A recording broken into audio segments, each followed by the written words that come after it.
Bonjour et bienvenue à notre Facebook Live politique en direct de Paris Match pour débriefer l'actualité de la semaine. J'allais dire l'actualité du jour puisque c'est le 60e anniversaire de la 5e République aujourd'hui, ce 4 octobre 2018, une constitution qui a été proclamée le 4 octobre 1958 après un référendum décidé par le général et remporté par un oui massif. Emmanuel Macron est allé à Colombey, il fait un discours devant les membres du Conseil constitutionnel avec les anciens présidents autour de lui.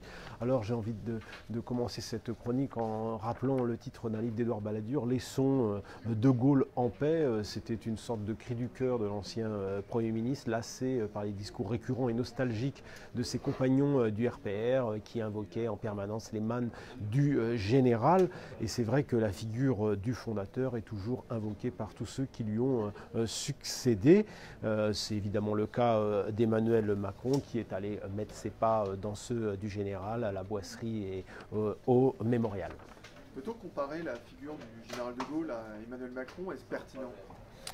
Alors le parallèle, à mon sens, est loin d'être pertinent parce que le 8e président de la République, Emmanuel Macron, évidemment, n'est pas au niveau du général. Certes, certains aspects de sa politique, notamment la politique étrangère, s'inscrivent directement dans la tradition gaulliste, la façon de tenir tête au président des États-Unis. On a vu Emmanuel Macron face à Trump, la façon que la France a conservé cette manière d'être leader du camp occidental, trouver une autonomie à l'intérieur de ce camp occidental pour mieux affirmer sa spécificité, effectivement, fait rappeler la tradition gaulliste. Et de ce point de vue-là, Emmanuel Macron, comme beaucoup de ses prédécesseurs, s'inscrit dans cette tradition. Mais là s'arrête la comparaison parce que Emmanuel Macron a beau vouloir regauliser la pratique présidentielle, surtout après la façon dont a exercé le pouvoir François Hollande, il n'est pas le général. Le problème d'Emmanuel Macron, c'est qu'il n'a fait ni le 18 juin 40, ni le 4 octobre 1958. De Gaulle a relevé 2 fois la France. Emmanuel Macron, lui, se bat contre les péripéties du quotidien, les sondages qui plombent et les ministres qui démissionnent. Justement, doit-il vite choisir un nouveau ministre de l'Intérieur? Alors c'est la question du moment. On a vu l'exécutif passer les dernières heures à banaliser le départ de Gérard Collomb. Ce n'est pas une crise politique, ont-ils répété tout au long de la journée, quand le président de la République en visite au Mondial de l'Auto parlait lui de péripéties, refusant de commenter la démission de son ex-ami, j'ai envie de dire, ex-grognard, premier des fidèles, qui a claqué la porte du ministère de l'Intérieur et est retourné sitôt son dernier discours prononcé place Beauvau dans son fief de Lyon. Pour Emmanuel Macron, le coup est rude et une nouvelle fois, un petit peu comme lors de la démission de Nicolas Hulot, il semble décider à prendre son temps. Alors il a gagné du temps en nommant son Premier ministre, Édouard Philippe, à l'Intérieur, Premier ministre de l'Intérieur par intérim. C'est assez original. Il faut remonter à Georges Clemenceau pour voir un chef de gouvernement cumuler la casquette avec celle de premier flic de France.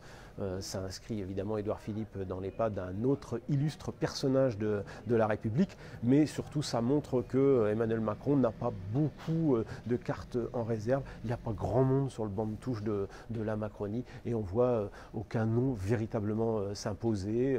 Il y a le candidat poussé par Édouard Philippe, Gérald Darmanin, le ministre des comptes publics. Le problème, c'est que ce ministre est très occupé par l'examen du budget qui commence ces jours-ci à l'Assemblée. Il est très occupé également par la mise en place du prélèvement de l'impôt à la source au mois de janvier. Mais on sait que le jeune homme a beaucoup d'ambition et qu'il se verrait bien à Beauvau.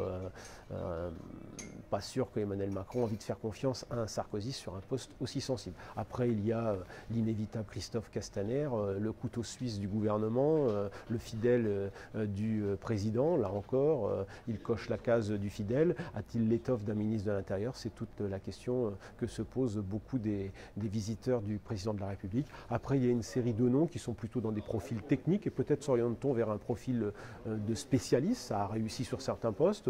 Trouver le Jean-Michel Blanquer de la police, en quelque sorte. On parle du général Favier. Il y a aussi un commissaire qui s'appelle le commissaire Nunes, qui pourrait aussi faire l'affaire. Très difficile de savoir exactement ce que fera le président qui semble décider à prendre son temps, même si à l'Élysée on indique que le remplacement de Gérard Collomb devrait se faire dans quelques jours. Reste à savoir si le président va opter pour seulement le remplacement de Gérard Collomb ou s'il va en profiter pour faire un remaniement plus large, qui est l'option défendue par Édouard Philippe. Pas sûr qu'il ait envie d'ajouter de la crise à la crise, pas sûr qu'il ait envie au fond de multiplier comme ça les remaniements, puisqu'on sait qu'il y a des européennes dans 8 mois et probablement qu'après les européennes, il y aura un autre remaniement. Comme on le voit, on est loin de la pratique gaulliste du pouvoir, ce président au-dessus de la mêlée. Au fond, Emmanuel Macron, qui voulait incarner le nouveau monde, s'inscrit tout à fait dans les pas de ses successeurs précédents, que ce soit François Hollande, Nicolas Sarkozy.